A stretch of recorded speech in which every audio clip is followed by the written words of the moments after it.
In this video, I'm going to show you how to find the installed date of Grammarly in just a few quick steps. This is really useful if you want to know when you first added Grammarly to Chrome, especially if you're troubleshooting an issue, checking your extension history, or simply trying to remember when you installed it. If this tutorial helps, make sure to hit like and subscribe for more simple software guides just like this. Let's get started. First, open your browser and go to myactivity.google.com.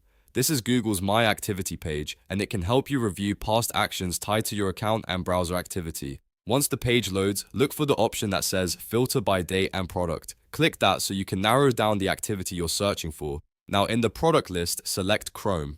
Since Grammarly is usually installed as a Chrome extension, this makes it much easier to find the relevant records. After selecting Chrome, go ahead and search for Grammarly. This will filter your activity and show entries related to Grammarly or the time you interacted with it.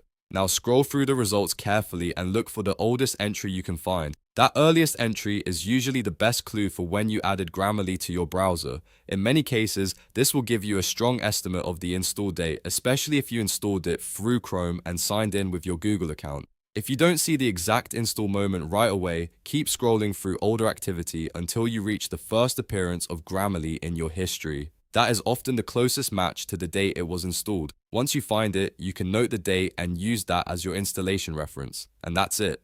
You've now found the installed date of Grammarly using Google My Activity and Chrome History. If you found this video helpful, don't forget to like, subscribe, and turn on notifications so you won't miss the next quick tutorial. Thanks for watching, and I'll see you in the next one.